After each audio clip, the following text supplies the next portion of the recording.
Muchas gracias. Como decía Mauricio, he estado trabajando en prensa como 30 años y 24 en una agencia internacional. Y después de la pandemia dejé Reuters y bueno, ahora quiero transmitir mi experiencia. Estoy dando clases particulares sobre fotografía analógica. También soy docente en la U Católica, fotoperiodismo en la carrera de comunicación. Y gracias, Mauricio, por la invitación para conversar de fotografía, que es lo que más nos gusta a todos, ¿no? Bien, como saben, el fotoperiodismo es una especialidad dentro de la fotografía, ¿no? Es un lenguaje que se utiliza para ilustrar las noticias, ¿no? Pero también hay unas subespecialidades dentro del fotoperiodismo, ¿no? Hay fotógrafos que se especializan en deportes, por ejemplo, ¿no? A otros que les gusta más hacer los reportajes más largos, más profundos. Y los que cubren el día a día en la calle, las noticias spot, se llama, ¿no? Lo que está ocurriendo en el día, como por ejemplo hoy este bloqueo, ¿no? Entonces, también hay la política, se cubre cultura, se cubre todo lo que pensamos que puede ser de interés para la sociedad, ¿no? Y también, como todo periodista, tenemos el compromiso de que nuestro trabajo tenga un impacto en hacer una sociedad más justa, ¿no? Y más correcta en todo sentido y poder mejorar las cosas, ¿no? Sin embargo, todo eso también, que suena bastante romántico, ha cambiado muchísimo, como está cambiando el mundo, ¿no? ¿Qué podría decirles? Desde que tengo uso de razón he visto grandes cambios en el mundo, ¿no? En los años 80, la caída del muro de Berlín, por ejemplo, fue algo impactante, ¿no? Una Alemania dividida después de la Segunda Guerra Mundial, un muro que dividía dos países, dividía familias, etcétera. Cayó el muro de Berlín, se reunificó la Alemania y bueno, fue uno de los grandes momentos. También recuerdo que en los campeonatos mundiales de fútbol no había Rusia, sino había la Unión Soviética, ¿no? Que era un conglomerado de países que estaban gobernados por los rusos, pero se llamaba la Unión Soviética, ¿no? También eso cambió, ¿no? Con el último presidente Gorbachev, y ahí vemos países ahora como Ucrania, que se declararon independientes y ahora están en una guerra después de ser invadida. Entonces el mundo tiene una dinámica muy grande, ¿no? Es muy rápido como cambian las cosas, especialmente en este tiempo, ¿no? Y qué decir, miren, después de la pandemia el mundo ha cambiado, ¿no? Hemos sido golpeados tremendamente en el aspecto económico. Empieza a notarse una depresión mundial. El tema energético es un tema súper importante, el medio ambiente, y estamos al borde de probablemente una guerra mundial.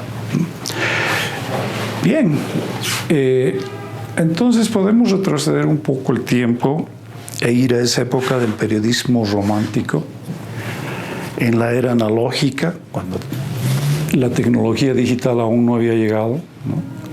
En esa época en que los fotógrafos llegaban a ser muy famosos porque, uno, no disponían de la inteligencia artificial, no había un chip que les ayudara a tomar una buena foto, sino que ellos tenían que conocer todos los principios de la fotografía, además ser creativos, además conocer los temas, las historias, y tenían que ser muy atrevidos en el trabajo, especialmente los fotógrafos de guerra.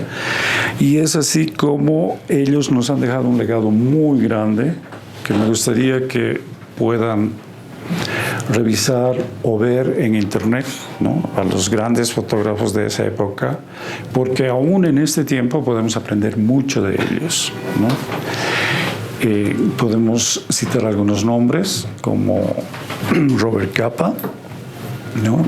Robert Frank, Eugenio Smith, Eugenio Richards, ¿no? Joseph Kudelka, ¿no? Y hay un fotógrafo americano que me gusta, que siempre tiene mucho humor en sus fotografías, es Elliot Erwitt, ¿no? Y muchos otros, ¿no? Y también fotógrafas, ¿no? Y de los, digamos, que están en la transición de lo analógico a la era digital, ya podemos hablar de Steve McCurry, ¿no? O de James Natchway, ¿no? Christopher Morris, son de la agencia 7, ¿no? Y son fotógrafos que han marcado muchísimo, ¿no? Pero ¿qué pasó luego? Viene la era digital, cuando se masifica la fotografía, especialmente cuando la fotografía llega a los celulares de alta gama con una gran calidad, ¿no? Entonces, ahí es que la inteligencia artificial cambia todo el espectro en cuanto al trabajo fotográfico, ¿no? Si bien antes los fotógrafos eran muy requeridos y podían hacer un nombre mucho más fácil que ahora, ¿no? Ahora es un poco más complicado, ¿no? Si revisamos el Instagram, vamos a ver, por ejemplo, que utilizan muchos videos caseros de lo que sucede en el mundo, ¿no? Hay una manifestación en Irán por los derechos de la mujer y bueno, no sabemos si ha sido alguien que estaba en la manifestación o un periodista que no es fotógrafo, pero que agarra el celular y después está colgado y millones de personas están viendo eso, ¿no? Además de la inmediatez, ¿no? Entonces, ¿cómo replantearnos nosotros como fotógrafos en este tiempo? ¿Cómo nos reinventamos, ¿no? ¿Qué va a pasar de aquí adelante? De hecho, el mercado laboral se ha ido bajo, ¿no? Ahora, eso no quiere decir que hay que abandonar la fotografía, el reporterismo, no. De hecho, también vemos que sí han surgido nuevos nombres en esta época, ¿no? Hay fotógrafos de élite que se están moviendo por todo el mundo, pero lo que sucede es que la vara está mucho más alta, ¿no? O sea, para competir hay que estar a ese nivel, ¿no? Esto significa que no solamente tenemos que prepararnos en el aspecto técnico, de saber cómo funciona la fotografía y las reglas de composición, ¿no? Sino que tiene que haber un desarrollo humano, ¿no? El retrato es una especialidad magnífica, tiene sus complejidades, no es fácil, ¿no? Lo mismo que el paisajismo, ¿no? Paisajismo hay que viajar, ¿no? Y a lo mejor hay que madrugar mucho y estar hasta la puesta del sol para tener una buena foto, ¿no? Entonces, bueno, y esto de los eventos, ¿no? Hace poco yo estuve igual en un conversatorio que se llama Chacucha, ¿no? Donde 10 fotógrafos expusimos algún tema. Y escuché a una joven fotógrafa de eventos sociales y ella decía, bueno, lo que yo hago es fotografiar el amor, dijo, ¿no? Y lo que fotografío son familias, son eventos familiares, cumpleaños, primeras comuniones, matrimonios y todo. Y a mí me interesa mucho este trabajo porque si bien mis fotografías no van a estar colgadas en una galería, pero van a tener un valor cuando las familias miren esas fotos, ¿no? Y si analizamos bien su punto de vista, es válido, ¿no? Entonces, la fotografía es tan amplia, tan universal, es un lenguaje tan hermoso el poder congelar una imagen para siempre, que no se puede subestimar nada, ¿no? El tipo de fotografía que ustedes escojan hacer, ¿no? Es válido, cualquiera sea, ¿no? Y en esto siempre les digo a mis alumnos que descubran el talento y dónde está lo que les gusta. Conozco fotógrafos muy buenos que no les gusta ir al estadio, no les gusta el fútbol, ¿no? Y otros que se mueren por ir al fútbol, ¿no? Que ya deben estar ahorita en el estadio, ¿no? Sí, ¿no? Ahora, el hecho de hacer fotos de deportes y fotografía callejera hace que mejore mucho la fotografía en una persona, ¿no? En cuanto a las reacciones rápidas, sobre todo, en cuanto a ver las cosas y analizarlas y ejecutarlas muy rápidamente, ¿Ok? ¿No? Entonces es eso. Se trata de que puedan descubrir el talento y lo que les gusta, ¿no?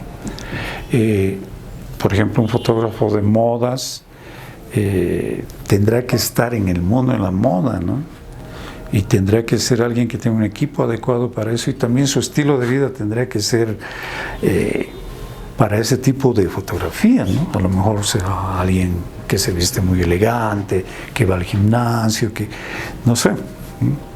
Un fotógrafo de prensa como yo, generalmente ropa muy cómoda, zapatos todoterreno, ¿no? Y bueno, entonces vean dónde les puede ir mejor en la fotografía, ¿no?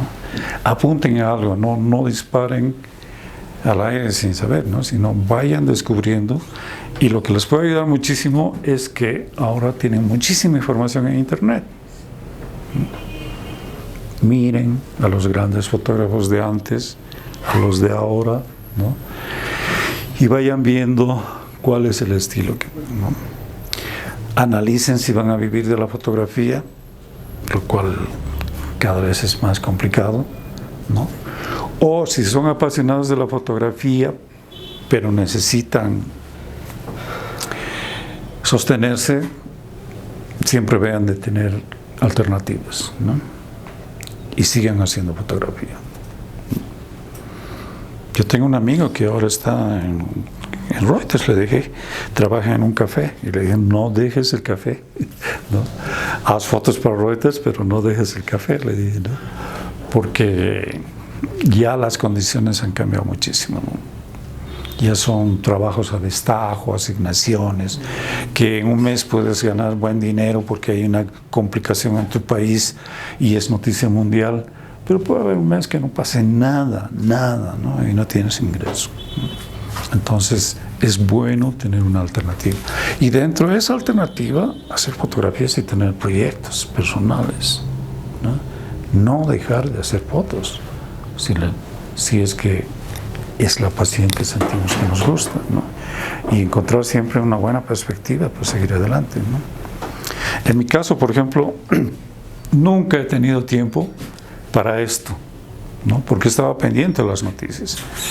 Me invitaron a dar clases en la Fundación para el Periodismo de una vez, pero me costó mucho porque al mismo tiempo tenía asignaciones de trabajo y tuve que esquivar ciertas cosas para poder hacerlo. Entonces, ahora que ya estoy retirado de las noticias, estoy encontrando una buena perspectiva, que es esta, el de enseñar, el de dar charlas, el de compartir, ¿no? Y bueno, lo mismo les digo, ¿no? Yo tampoco quiero dejar la fotografía, de alguna manera quiero seguir ligado, ¿no? Ahora he terminado un curso de fotografía analógica y estamos publicando las fotografías de los participantes, y realmente es una satisfacción, ¿no? De chicos que, si bien en la era digital, se han interesado mucho por saber cómo era la fotografía de antes, ¿no? De hacer fotografías y enterarse de cómo salió esto después de una semana, ¿no?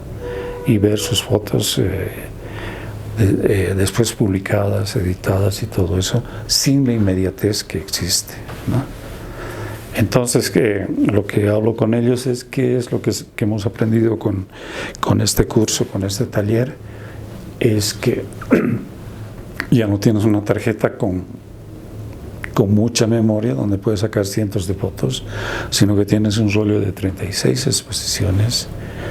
No tienes la inteligencia artificial en tu cámara, porque es una cámara mecánica, donde debes tener muy claro el concepto, el triángulo de la exposición, ¿no?